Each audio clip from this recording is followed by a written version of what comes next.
Chapter 20. Mr. Collins was not left long to the silent contemplation of his successful love, for Mrs. Bennet, having dawdled about in the vestibule to watch for the end of the conference, no sooner saw Elizabeth open the door and with quick step pass her towards the staircase than she entered the breakfast-room, and congratulated both him and herself in warm terms on the happy prospect of their nearer connection.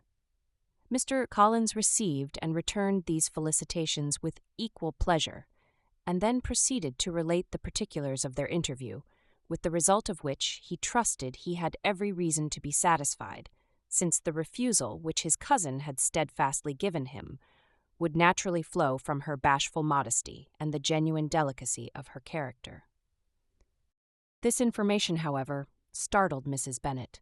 She would have been glad to be equally satisfied that her daughter had meant to encourage him by protesting against his proposals, but she dared not believe it, and could not help saying so. "But depend upon it, Mr. Collins," she added, "that Lizzie shall be brought to reason. I will speak to her about it myself directly. She is a very headstrong, foolish girl, and does not know her own interest, but I will make her know it." "Pardon me for interrupting you, madam," cried Mr. Collins, "but if she is really headstrong and foolish, I know not whether she would altogether be a very desirable wife to a man in my situation, who naturally looks for happiness in the marriage state. If, therefore, she actually persists in rejecting my suit, perhaps it were better not to force her into accepting me, because, if liable to such defects of temper, she could not contribute much to my felicity." "Sir, you quite misunderstand me," said Mrs. Bennet, alarmed. "Lizzie is only headstrong in such matters as these. In everything else she is as good-natured a girl as ever lived. I will go directly to Mr. Bennet, and we shall very soon settle it with her, I am sure." She would not give him time to reply, but hurrying instantly to her husband, called out, as she entered the library, "Oh, Mr. Bennet, you are wanted immediately. We are all in an uproar. You must come and make Lizzie marry Mr. Collins, for she vows she will not have him, and if you do not make haste, he will change his mind and not have her." Mr. Bennet raised his eyes from his book as she entered and fixed them on her face with a calm unconcern, which was not in the least altered by her communication. "I have not the pleasure of understanding you," said he when she had finished her speech. "Of what are you talking?" "Of Mr. Collins and Lizzie. Lizzie declares she will not have Mr. Collins, and Mr. Collins begins to say that he will not have Lizzie." "And what am I to do on the occasion? It seems a hopeless business." "Speak to Lizzie about it yourself. Tell her that you insist upon her marrying him." "Let her be called down, she shall hear my opinion." Mrs. Bennet rang the bell, and Miss Elizabeth was summoned to the library. "Come here, child," cried her father as she appeared. "I have sent for you on an affair of importance. I understand that Mr. Collins has made you an offer of marriage. Is it true?" Elizabeth replied that it was. "Very well, and this offer of marriage you have refused." "I have, sir." "Very well, we now come to the point. Your mother insists upon your accepting it. Is it not so, Mrs. Bennet?" "Yes, or I will never see her again." "An unhappy alternative is before you, Elizabeth. From this day you must be a stranger to one of your parents. Your mother will never see you again if you do not marry Mr. Collins, and I will never see you again if you do." Elizabeth could not but smile at such a conclusion of such a beginning, but Mrs. Bennet, who had persuaded herself that her husband regarded the affair as she wished, was excessively disappointed. "What do you mean, Mr. Bennet, by talking in this way? You promised me to insist upon her marrying him." "My dear," replied her husband, "I have two small favors to request. First, that you will allow me the free use of my understanding on the present occasion, and secondly, of my room. I shall be glad to have the library to myself as soon as may be." Not yet, however, in spite of her disappointment in her husband, did Mrs. Bennet give up the point. She talked to Elizabeth again and again, coaxed and threatened her by turns. She endeavored to secure Jane in her interest, but Jane, with all possible mildness, declined interfering.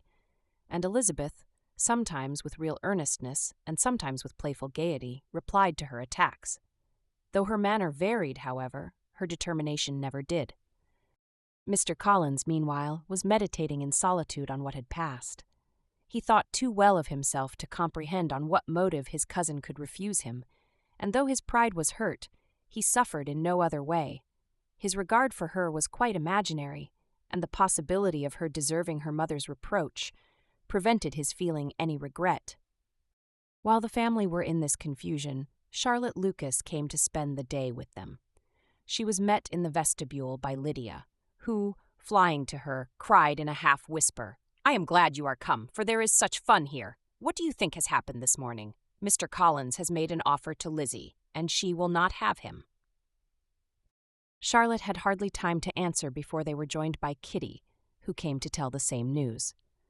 And no sooner had they entered the breakfast room where Mrs. Bennet was alone, than she likewise began on the subject, calling on Miss Lucas for her compassion and entreating her to persuade her friend Lizzie to comply with the wishes of her family.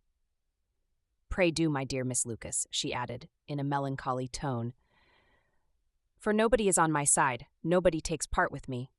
I am cruelly used, nobody feels for my poor nerves." Charlotte's reply was spared by the entrance of Jane and Elizabeth. "Ay, there she comes," continued Mrs. Bennet, looking as unconcerned as may be, and caring no more for us than if we were at York, provided she can have her own way. "But I tell you what, Miss Lizzie, if you take it into your head to go on refusing every offer of marriage in this way, you will never get a husband at all, and I am sure I do not know who is to maintain you when your father is dead. I shall not be able to keep you, and so I warn you. I have done with you from this very day. I told you in the library, you know, that I should never speak to you again, and you will find me as good as my word. I have no pleasure in talking to undutiful children. Not that I have much pleasure indeed in talking to anybody.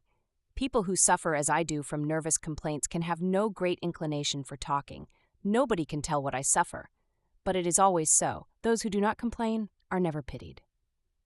Her daughters listened in silence to this effusion, sensible that any attempt to reason with or soothe her would only increase the irritation. She talked on, therefore, without interruption from any of them, till they were joined by Mr. Collins, who entered with an air more stately than usual, and on perceiving whom she said to the girls, "Now, I do insist upon it that you, all of you, hold your tongues and let Mr. Collins and me have a little conversation together." Elizabeth passed quietly out of the room. Jane and Kitty followed, but Lydia stood her ground, determined to hear all she could. And Charlotte, detained first by the civility of Mr. Collins, whose inquiries after herself and all her family were very minute, and then by a little curiosity, satisfied herself with walking to the window and pretending not to hear. In a doleful voice, Mrs. Bennet thus began the projected conversation.